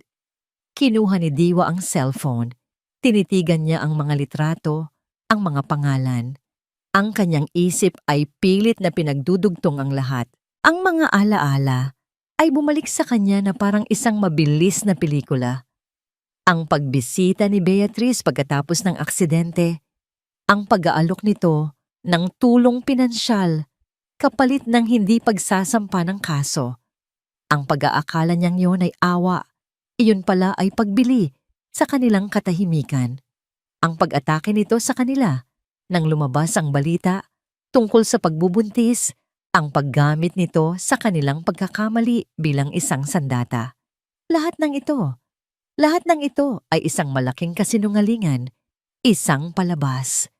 Kaya pala, bulong ni Diwa, ang cellphone ay nanginginig sa kanyang mga kamay. Kaya pala ganoon na lang ang galit niya sa atin. Hindi dahil sa tingin niya ay makasalanan tayo, kundi dahil takot siya. Takot siyang malaman natin ang totoo, dugtong ni Amihan, na ang pagkamatay ni Sinag ay hindi aksidente. Pagpapabaya nila ang pumatay sa kanya. Napahawak si Diwa sa kanyang dibdib. Ang sakit ng pagluluksa ay bumalik. Ngunit ngayon ay may kasama na itong bagong damdamin. Isang matinding pagkasuklam. Ang babaeng humuhusga sa kanya, ang babaeng tumawag sa kanya na makasalanan at walang hiya, ay mas marumi pa pala kaysa sa inaakala niya. Ang mga kamay nito na nagtuturo sa kanila ay may bahid ng dugo ng sarili niyang pamangkin. Ang tunay na halimaw, sabi ni Diwa. Ang boses ay malamig na parang yelo. Sa gitna ng kanilang pagkabigla, isang malakas na busina ng kotse ang narinig nila mula sa labas. Isang mamahaling itim na SUV ang huminto sa tapat ng kanilang bahay. Mula rito, bumaba si Beatrice. Nagkatinginan si Diwa at Amihan. Isang tingin ng pag-unawa. Tila naramdaman ng halimaw na ang kanyang lungga ay natuklasan na. Papasukin mo siya, Han. Utos ni Diwa. Ang kanyang pagkataranta ay napalitan ng isang kakaibang katatagan. Pagpasok ni Beatrice, hindi na nito suot ang maskara ng kabanalan. Ang mga mata nito ay matalim at puno ng pagbabanta. Hindi ito umupo. Nanatili itong nakatayo sa gitna ng kanilang sala na parang isang general na susururiin ang kanyang mga kalaban. Mukhang may bago kayong pinagkakaabalahan, sabi nito. Ang tingin ay dumapos sa mga damit pambata bago bumalik sa kanila. Balita ko, nagtatanong-tanong ka raw, amihan? May karapatan po akong malaman ang totoo, sagot ni amihan, hindi nagpapatinag. Isang mapaklang tawa ang kumawala kay Beatrice. Ang totoo? At ano ang gagawin mo sa katotohanan? Isusumbat sa akin? Magdedemanda? May pera ba kayo? May kapangyarihan? Sino ang maniniwala sa dalawang makasalanan na gumawa ng kahalayan sa ilalim ng iisang bubong? Hindi tungkol sa pera ang laban na ito, Beatrice, sabi ni Diwa, tumatayo. Ito ang unang pagkakataon na tinawag niya ang hipag sa pangalan nito. Walang tiya, walang paggalang. Tungkol ito sa buhay na kinuha ninyo. Natigilan si Beatrice sa kanyang sinabi. Tila hindi niya inaasahan ang direktang komprontasyon. Wala kaming kinuha. Mabilis na sagot nito. Ngunit may bahid ng kaba sa kanyang boses. Aksidente ang nangyari. Aksidente bang tawagin ang paggamit ng substandard na materyales para makatipid? Tanong ni amihan. Aksidente bang tawagin ang pagbili sa katahimikan ng mga trabahador? Ang mukha ni Beatrice ay namutla. Ang kanyang kumpiyansa ay nagsimulang magkaroon ng lamat. Wala kayong pruweba, sabi nito. Mayroon kaming journal ni Sinag, sagot ni Diwa. At mayroon kaming mga testimonya. Maghanap lang kami ng tamang abogado. Lalabas din ang lahat. Doon, nagbago ang anyo ni Beatrice. Ang pagbabanta ay naging desperasyon. Lumapit ito kay Diwa. Magkano? Tanong nito. Ang boses ay halos pabulong. Magkano ang kailangan ninyo para manahimik? 5 milyon? 10? Sabihin nyo lang. Bibigyan ko kayo ng bagong buhay. Malayong malayo sa lugar na ito. Kalimutan nyo na ang lahat. Eto na, ang alok. Ang pagtatangkang takpan ng pera, ang isang krimen. Tinitigan ni Diwa ang babaeng nasa harap niya. Ang babaeng dati niyang tinitingala bilang isang matatag na pundasyon ng kanilang pamilya. Ngayon, ang nakikita niya lang ay isang duwag na babaeng nagtatago sa likod ng kanyang kayamanan. Hindi nabibili ng pera ang buhay ng anak ko, sagot ni Diwa. Ang bawat salita ay mabigat. Nang marinig ang pagtanggi, ang desperasyon ni Beatrice ay naging purong galit. Ang tunay nitong kulay ay lumabas. Kung ganoon, sabi nito, ang boses ay naging isang malamig na higing. Piliin ninyo ang mahirap na paraan. Sa tingin ninyo, sino ang paniniwalaan ng korte? Kayo, na tinitingnan ng buong bayan bilang mga immoral? O kami, na iginagalang at tinitingala? Sisirain ko kayo. Gagamitin ko ang lahat ng koneksyon ko para siguraduhin hindi kayo mananalo. At ang batang yan, sabi nito, itinuturo ang tiyan ni Diwa. Sisiguraduhin kong hindi ninyo mapapalaki ng matahimik. Habang buhay, dadalhin niya ang dungis ng mga magulang niya. Isusumpa niya ang araw na isinilang siya. Ang banta ay hindi na tungkol sa kaso. Ito ay isang banta sa kanilang kinabukasan. Sa kinabukasan ng kanilang anak. Matapos sabihin iyon, tumalikod si Beatrice at nag-march sa palabas. Naiwan si Diwa at amihan sa isang nakakabinging katahimikan. Ang kanilang maliit na tagumpay sa pagtuklas ng katotohanan ay biglang naging abo. Oo, alam na nila ang totoo. Ngunit tama si Beatrice, sa isang mundong pinapatakbo ng pera at kapangyarihan, ano ang laban ng katotohanan? Tumingin si Diwa kay amihan. Ang mga mata ay puno ng isang bagong uri ng takot. Ito na ang kanilang all is lost moment. Ang sandali kung kailan ang kalaban ay tila napakalaki at imposible ng talunin. Ang pagpili ay malinaw. Ang katarungan para sa patay o ang kapayapaan para sa isisilang. Hindi natin siya maaaring isakripisyohan, sabi ni Diwa, hinahaplos ang kanyang tiyan. Anong gagawin natin, Nay? Tanong ni amihan. Ang boses ay puno ng kawalan ng pag-asa.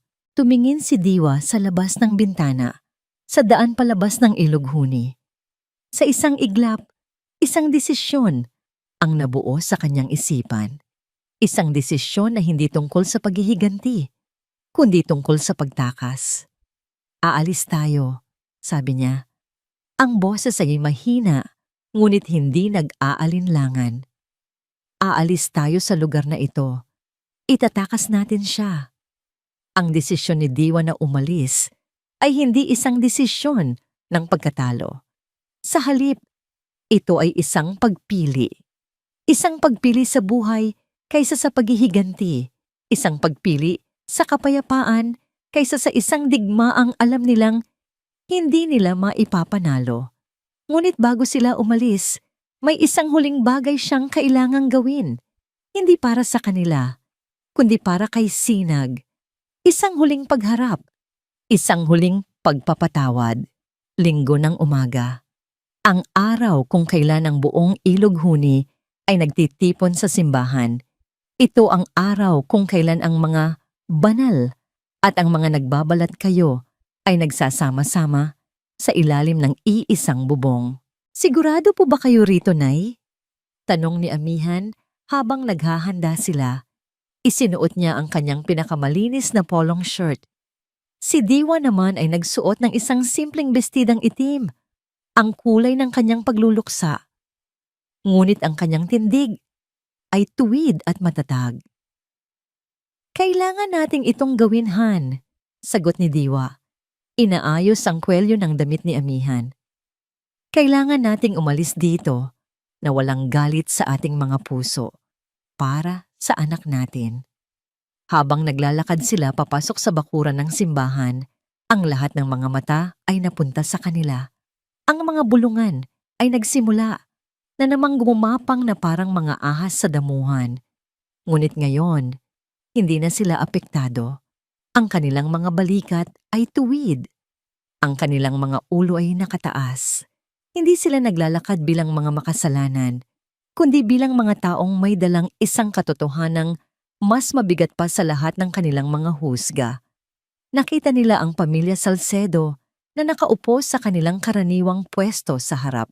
Si Beatriz, nakasuot ng puti, ay tila isang anghel. Kung hindi mo lang alam ang itim na kaluluwang nagkukubli sa loob. Nang makita sila nito, isang anino ng pagkagulat at inis ang dumaan sa mukha nito bago ito muling ngumiti ng mapakla. Hindi sila umupo sa likod. Sa halip naglakad sila sa gitnang pasilyo at umupo sa isang bakanteng upuan. Ilang hanay lang ang layo mula sa mga Salcedo. Isang tahimik na pagpapahayag na hindi na sila natatakot. Ang misa ay naging isang malabong ingay sa pandinig ni Diwa. Hindi siya nakikinig sa sermon ng pari. Ang kanyang mga mata ay nakatuon sa malaking krus sa altar. Doon, tahimik siyang nanalangin. Hindi para sa kanyang sarili, kundi para sa kaluluwa ng kanyang anak. At para sa kapatawaran. Kapatawaran para sa kanyang mga kaaway at kapatawaran para sa kanyang sarili. Nang matapos ang misa, ang mga tao ay nagsimulang maglabasan. Ito na ang sandali. Hinawakan ni Diwa ang kamay ni amihan. Halika na. Naglakad sila, hindi palabas ng simbahan, kundi palapit sa pamilya Salcedo, na nooy nakikipagkwentuhan sa ilang miyembro ng parokya. Nang makita sila ni Beatriz na papalapit, agad itong nagpaalam sa kanyang mga kausap. Ang asawa nito, si Antonio, ay tumayo sa kanyang tabi. Ang mukha ay isang blangkong pader. Anong ginagawa ninyo rito? Mahinang tanong ni Beatriz. Ang boses ay puno ng pagbabanta. Hindi sumagot si Diwa. Sa halip, tumingin siya sa mga magulang ni Beatriz at ni Antonio, mga matatandang iginagalang sa kanilang komunidad. Tito, tita, bati ni Diwa. Ang boses ay kalmado at magalang. Ang lahat ng tao sa kanilang paligid ay napahinto, nakikiramdam. Walang sumagot. Ang tensyon ay halos masahi sa sobrang kapal. Huminga ng malalim si Diwa. Hindi siya sumigaw. Hindi siya nag-akusa. Sa halip nagsalita siya mula sa puso ng isang ina. Nandito po kami hindi para manggulo. Simula niya. Nandito kami para magpaalam. Aalis na po kami sa Ilog Huni. Isang bahagyang paggaan ang nakita niya sa mukha ni Beatrice. Isang maliit na tagumpay. Ngunit hindi pa tapos si Diwa. Pero bago po kami umalis, pagpapatuloy niya, ang kanyang tingin ay matatag na nakatuon kay Beatrice at Antonio. Meron lang po kaming gustong sabihin. Alam na po namin ang katotohanan. Alam na namin ang lahat tungkol sa pagkamatay ni Sinag. Ang nangiti sa mukha ni Beatrice ay naglaho. Ang mukha ni Antonio ay nanigas. Hindi po kami humihingi ng pera, sabi ni Diwa. Hindi rin po kami magsasampa ng kaso dahil alam namin na walang anumang halaga o parusa ang makakapagbalik sa buhay ng aming anak. At alam din namin na ang paghihiganti ay lason lamang na sisira sa kinabukasan ng aming isisilang na anak. Ang mga salita niyang iyon ay tumama sa mga nakikinig na parang isang malakas na sampal. Ang katotohanan na ibinato ng walang galit ay mas mabigat pa pala kaysa sa anumang sigaw. Ang tanging hiling lang po namin ay kapayapaan, sabi niya. Kapayapaan para sa amin. At sana mahanap niyo rin ang kapayapaan sa inyong mga konsensya. Dahan-dahan, kinuha niya mula sa kanyang bag ang journal ni Sinag. Hindi niya ito ibinato, hindi niya ito iwinasiwas. Maingat niya itong inilapag sa kamay ng ina ni Beatrice. Ito po, sabi niya. Basahin niyo po. Ito po ang huling mga salita ng inyong apo. Ito ang sakit na tiniis niya ng mag-isa. Ito ang katotohanang pilit ninyong itinatago. Ang matandang babae ay napatingin sa journal. Pagkatapos ay sa sarili niyang anak, ang mga mata ay puno ng isang tanong na hindi masabi. Si Beatrice at Antonio ay natigilan. Walang salitang lumalabas sa kanilang mga bibig. Ang kanilang mga kasinungalingan ay hinubaran sa harap ng lahat, hindi sa pamamagitan ng galit, kundi sa pamamagitan ng isang tahimik na katotohanan. Paalam na po, sabi ni Diwa. Hinawakan niya ang kamay ni Amihan at sa harap ng lahat ng mga matang nakatingin sa kanila, mga matang dati puno ng paghuhusga, ngunit ngayoy puno na ng pagkalito at pagdududa, tumalikod sila. Habang naglalakad sila palabas ng simbahan, palabas sa bakuran, at palabas sa kanilang lumang buhay, isang kakaibang gaan ang naramdaman ni Diwa. Ito ang gaan ng pagpapalaya, ang gaan ng pag-alis sa isang pasanin na hindi na niya kailangang dalhin. Ang laban ay tapos na. Hindi sila nanalo sa paraang inaakala ng mundo. Ngunit sa kanilang mga puso, alam nilang sila ang tunay na nagwagi. Ang mga sumunod na araw ay lumipas na parang isang panaginip. Pagkatapos ng kanilang huling pagharap sa simbahan, wala nang gumambala sa kanila. Ang pamilya Salcedo ay tila nilamon ng lupa. Ang dating maingay na bayan ng Ilog Huni ay naging isang tahimik na saksi sa kanilang pag-alis. Ibinenta nila ang bahay at lupa sa isang malayong kamag-anak sa napakamurang halaga. Hindi na mahalaga ang pera. Ang mahalaga ay ang makalaya. Habang nag-iimpake, ang bawat gamit na kanilang inilalagay sa kahon ay isang piraso ng nakaraan na kanilang binibitawan. Para kay Amihan, ito ay isang masakit ngunit kinakailangang proseso. Ang pag-alis sa bahay na ito ay ang huling pagpapaalam niya kay Sinag, hindi bilang asawa, kundi bilang isang alaala na habang buhay niyang dadalhin sa kanyang puso. Ang huling gabi nila sa bahay ay ginugol nila sa katahimikan, walang nang masyadong gamit. Isang kutsyon na lang sa sahig at 2 bag na puno ng kanilang mga damit at kaunting mahahalagang bagay. Bago sila matulog, may isang huling bagay silang ginawa. Kinuha nila ang nag-iisang naka-frame na litrato ni Sinag na itinabi nila. Isang litrato kung saan ito nakangiti ng napakatamis. Ang mga mata ay nagniningning. Sa tabi nito, inilagay ni Diwa ang isang sariwang bulaklak ng sunflower na pinitas niya mula sa hardin ng isang mabait na kapitbahay. Ang mga butong itinanim nila ni Amihan ay hindi sumibol, ngunit ang alaalang iniwan nito ay mananatili. Paalam anak, bulong ni Diwa, hinahaplos ang salamin ng litrato. Paalam, mahal, sabi naman ni Amihan. At sa unang pagkakataon, ang kanilang pamamaalam ay hindi na puno ng sakit at pagsisisi. Ito ay isang pamamaalam na may kasamang kapayapaan. Kinabukasan, bago pa man sumikat ang araw, iniwan na nila ang susi sa ilalim ng paso at naglakad palabas ng tarangkahan sa huling pagkakataon. Walang lingon-likod. Ang kanilang paglalakbay patungong Kanlungan Ulap ay mahaba. Mula sa tricycle, sumakay sila ng bus na dumaan sa mga pamilyar na tanawin ng kapatagan. Habang papalayo sila, pakiramdam ni Amihan ay unti-unting gumagaan ang bigat sa kanyang dibdib.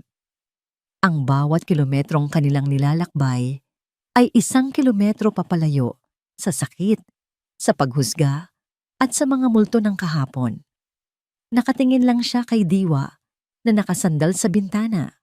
Tahimik na pinagmamasdan ang mga nagdaraang tanawin. Ang mukha nito, bagamat may bakas pa rin ng kalungkutan, ay mayroon ng kislap ng pag-asa. Nakita niya kung paano nito protektahan ang kanyang tiyan sa tuwing may lubak, isang likas na kilos ng isang ina. At sa sandaling iyon, sa loob ng umaandar na bus, sa gitna ng mga estranghero, naramdaman ni Amihan ang isang malinaw at hindi mapagkakailanlang damdamin. Hindi ito pag-ibig na romantiko. Hindi rin ito simpleng responsibilidad. Ito ay isang malalim na paghanga at paggalang, isang pangako na hindi niya iiwan ang babaeng ito at ang batang dinadala nito. Anuman ang mangyari, sila na ang kanyang pamilya. Pagkalipas ng ilang oras, nagsimulang umakyat ang bus sa mga palikulikong daan ng kabundukan. Ang mainit na hangin ay napalitan ng isang malamig at sariwang simoy. Ang tanawin sa labas ay naging luntiang mga puno ng pino at mga bundok na nakatago sa likod ng manipis na ulap. Malapit na tayo, sabi ni Amihan. Itinuturo ang isang maliit na karatula sa gilid ng daan. Welcome to Kanlungan Ulap. Ang pangalan pa lang ay nagbigay na sa kanila ng ginhawa. Isang kanlungan, isang lugar para sa mga kaluluwang pagod na naghahanap ng mapagtataguan sa gitna ng mga ulap. Pagbaba nila sa bus, isang payapang mundo ang sumalubong sa kanila. Ang Kanlungan Ulap ay isang maliit na baryo na nakatayo sa gilid ng isang bundok. Ang mga bahay ay simple, karamihan ay gawa sa kahoy. Ang mga tao ay kakaunti at ang kanilang mga ngiti ay totoo. Walang mga matang mapanghusga. Tanging ang dalisay na pagtanggap ng mga taong namumuhay ng simple. Sinundan nila ang direksyon na ibinigay sa kanila ng kanilang kaibigan. Sa dulo ng isang maliit na daanan, naroon ang kanilang magiging bagong tahanan. Isang maliit na kubo na gawa sa kahoy at kawayan, nakaharap sa isang malawak na tanawin ng mga bundok at lambak. Walang nagsalita. Huminga lang sila ng malalim. Ang hangin ay malinis. Ang tanging maririnig ay ang huni ng mga ibon at ang ihip ng hangin sa mga puno ng pino. Ito na, bulong ni Diwa. Ang mga mata ay nangingilid sa luha. Ngunit ngayon, ito ay mga luha ng pasasalamat. Habang iniaakyat ni Amihan ang kanilang 2 bag sa loob ng kubo, nanatili si Diwa sa labas, nakatingin sa papalubog na araw. Ang langit ay nag-aapoy sa kulay kahel, rosas at lila. Isang tanawing matagal na niyang hindi napapansin. Inilapag ni Amihan ang mga gamit at lumapit sa kanya. Tumayo ito sa kanyang tabi, magkasamang pinagmamasdan ang kagandahan sa kanilang harapan. Magiging maayos din ang lahat dito, Nay, sabi ni Amihan. Alam ko, Han. Alam ko, sagot ni Diwa. Habang nakatayo sila roon, sa gitna ng katahimikan at kagandahan ng kalikasan, isang bagay ang biglang naramdaman ni Diwa mula sa loob ng kanyang sinapupunan. Isang bahagyang paggalaw, isang maliit na sipa. Napahawak siya sa kanyang tiyan, ang kanyang mga mata ay nanlaki sa sorpresa at kagalakan. "Ano yon, Nay?" tanong ni Amihan. Napansin ang kanyang reaksyon. Kinuha ni Diwa ang kamay ni Amihan at inilagay ito sa kanyang tiyan. "Hintayin mo," sabi niya. Ang boses ay nanginginig sa pananabik. Ilang sandali ng paghihintay. At pagkatapos, naramdaman din ito ni Amihan. Isang maliit, ngunit malakas na paggalaw. Ang unang senyales ng buhay. Ang unang hello mula sa kanilang anak. Napatingin si Amihan kay Diwa. Ang lahat ng sakit, lahat ng takot, lahat ng kahihiyan na kanilang pinagdaanan ay biglang naglaho. Ang natira na lang ay ang purong milagro na kanilang nararamdaman sa ilalim ng kanilang mga palad. At sa unang pagkakataon, sa loob ng napakatagal na panahon, isang tunay, malaya, at hindi pilit na ngiti ang sumilay sa kanilang mga labi. Sabay sila, isang ngiti na nagsasabing, sa wakas, nakauwi na sila. Lumipas ang 5 taon. Sa kanlungan ulap, ang oras ay tila may sariling ritmo. Mas mabagal, mas payapa. Dito, ang bawat araw ay hindi sinusukat ng orasan, kundi ng pagsikat at paglubog ng araw, ng pagbuka ng mga bulaklak at ng paglaki ng isang batang lalaki na may mga matang kasing liwanag ng mga bituin. "Inay! Inay! Tingnan mo po!" Napangiti si Diwa habang pinagmamasdan ang kanyang anak na tumatakbo palapit sa kanya. Hawak nito sa maliit na kamay ang isang kulisap na bagong tuklas. Ang buhok nitong itim at makapal ay magulo, ang pisngi ay may bahid ng lupa, at ang nangiti ay abot tenga. "Ano yan, anak?" tanong ni Diwa. Lumuluhod para maging kapantay nito. "Isang salagubang po," sabi ni Itay. "Maswerte raw po yan," hiraya. Iyon ang ipinangalan nila sa kanya. Isang salitang Tagalog na ang ibig sabihin ay ang bunga ng pag-asa at pangarap. At iyon nga siya. Ang kanilang pangarap na hindi nila inasahan. Ang kanilang pag-asa na isinilang mula sa pinakamadilim na gabi. "Nasaan ang itay mo?" tanong ni Diwa, habang marahang inaalis ang dumi sa pisngi ng anak. "Nasa likod po, gumagawa ng upuan para kay Lola Ising." Ang kanilang maliit na kubo ay isa na ngayong tunay na tahanan. Sa harap, meron silang isang hardin na puno ng mga gulay at bulaklak. At sa isang espesyal na sulok, nakatayo ng matatag at taas noo ang isang hilera ng mga nagniningning na sunflower, palaging nakaharap sa araw. Natuto na si Diwang magtanim ulit. Si Amihan naman ay natagpuan ang kanyang sarili sa pagkakarpintero. Ang kanyang mga kamay, na dati humahawak lang ng batuta bilang security guard, ay natutong humubog ng mga magagandang muebles mula sa mga kahoy na pino. Kilala na siya sa buong baryo bilang si Kuyahan, ang magaling na karpintero. Ang kanyang mga gawa ay matibay at pulido, gaya ng pundasyon ng bago nilang buhay. Lumabas si Amihan mula sa likod bahay, pinupunasan ang pawis sa kanyang noo. Ang katawan niya ay mas matipuno na ngayon. Ang kanyang mga braso ay mas malakas. Ngunit ang pinakamalaking pagbabago ay nasa kanyang mga mata. Wala na ang anino ng lungkot. Napalitan na ito ng isang kalmadong liwanag. Ang liwanag ng isang taong natagpuan na ang kanyang lugar sa mundo. "Oh, andyan na pala ang 2 paborito kong lalaki," bati ni Diwa. Lumapit si Amihan at hinalikan ito sa noo. Isang kilos na naging natural at puno ng pagmamahal sa paglipas ng mga taon. "Tapos na ang upuan ni Lola Ising. Bukas, Hiraya, tulungan mo akong ihatid, ha?" "Opo, Itay," masiglang sagot ng bata.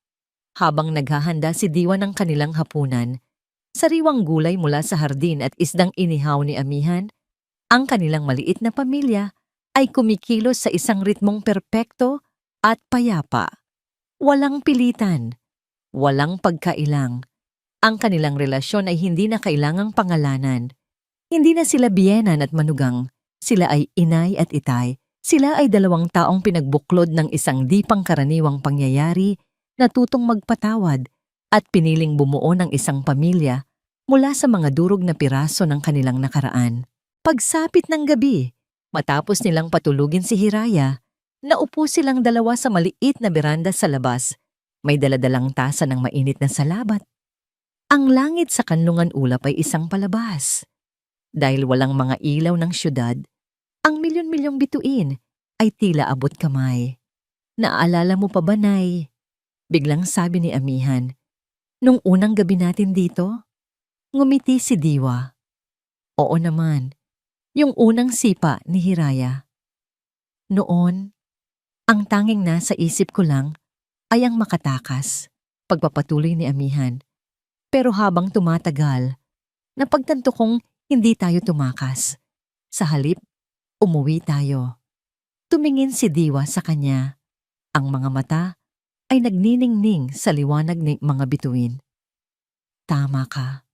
Umuwi tayo sa isang lugar na hindi natin alam na para pala sa atin. Katahimikan. Isang komportableng katahimikan. Minsan, naiisip mo pa ba siya? Mahinang tanong ni Amihan. Alam ni Diwa kung sino ang tinutukoy nito. Hindi na nila kailangan pang banggitin ang pangalan. Si Sinag ay isang presensya na laging naroon, hindi bilang isang multo, kundi bilang isang anghel, isang bituin. Araw-araw, sagot ni Diwa. Pero hindi na masakit. Kapag tinitingnan ko si Hiraya, nakikita ko ang mga mata mo. Pero kapag ngumingiti siya, nakikita ko ang ngiti ng nanay niya. Ate, pagtatama ni Amihan, ngumiti. Kapag nagkukwento tayo, lagi nating sinasabing ate Sinag mo. Tama, ate Sinag niya, sabi ni Diwa. Hindi natin siya kinalimutan, Han. Natuto lang tayong mabuhay kasama ang alaala niya ng may kapayapaan. Siguro, iyon na rin ang gusto niya para sa atin. Tumango si Amihan, kinuha ang kamay ni Diwa at marahang pinisil ito. Ang kanilang mga palad ay magaspang na. Kay Diwa mula sa paghahardin, kay Amihan mula sa pagkakarpintero. Ang mga ito ay mga kamay na nagpapatunay ng kanilang mga pinagdaanan at ng buhay na kanilang binuo. Hiraya, narinig nilang sigaw ng bata mula sa loob. Tila nananaginip. Nagkatinginan sila at sabay na natawa. Mukhang kailangan ka na ng pangarap natin, sabi ni Amihan. Tumayo si Diwa.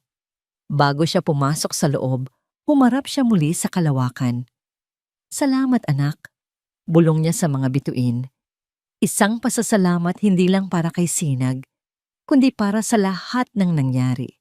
Sa sakit, sa pagkakamali, sa paghilom. Dahil kung hindi dahil sa mga yon, hindi sila makakarating dito. Sa kanilang kanlungan. Pagpasok niya sa silid, nakita niya si Hiraya na mahimbing nang natutulog. Sa tabi nito, may isang maliit na upuang kahoy na ginawa ni Amihan at sa ibabaw nito, ang paboritong libro ng bata.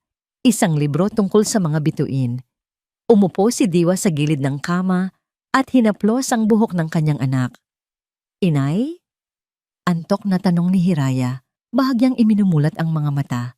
Shh! Matulog ka na, anak. Inay? Bulong nito ulit. Alin po sa mga bituin si Ate Sinag?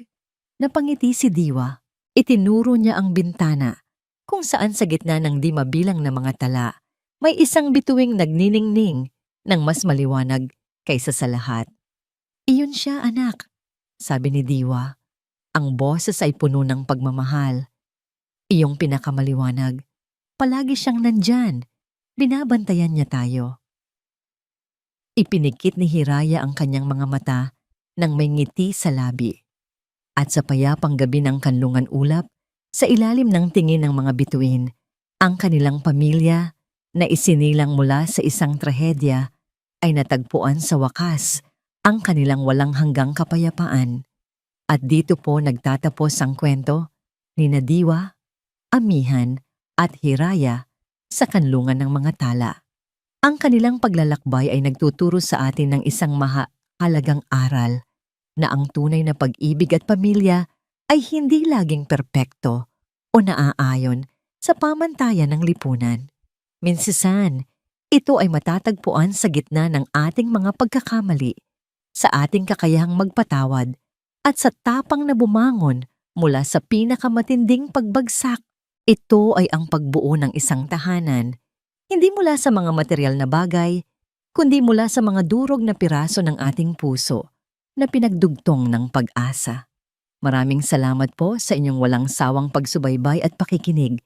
Naway may napulot kayong aral at inspirasyon mula sa kanilang kwento. Ano po ang masasabi ninyo sa kwento ni Diwa at Amihan? At anong uri naman ng kwento ang gusto ninyong marinig sa susunod? I-comment nyo lang po sa ibaba dahil mahalaga po sa amin ang inyong mga saloobin. Hindi dito nagtatapos ang ating paglalakbay. Marami pa pong kwentong kasing ganda at mas puno ng aral dito sa aming channel. Kung nagustuhan nyo ang kwentong ito, i-like, i-share sa pamilya at mga kaibigan at mag-subscribe na rin para lagi kayong updated sa mga susunod pa naming kwento. I-click nyo ang notification bell para kayo ang unang makarinig kapag may bago kaming upload. Pagpalain po kayo ng Panginoon, kayo at ang inyong buong pamilya. Hanggang sa pusong muling umiibig.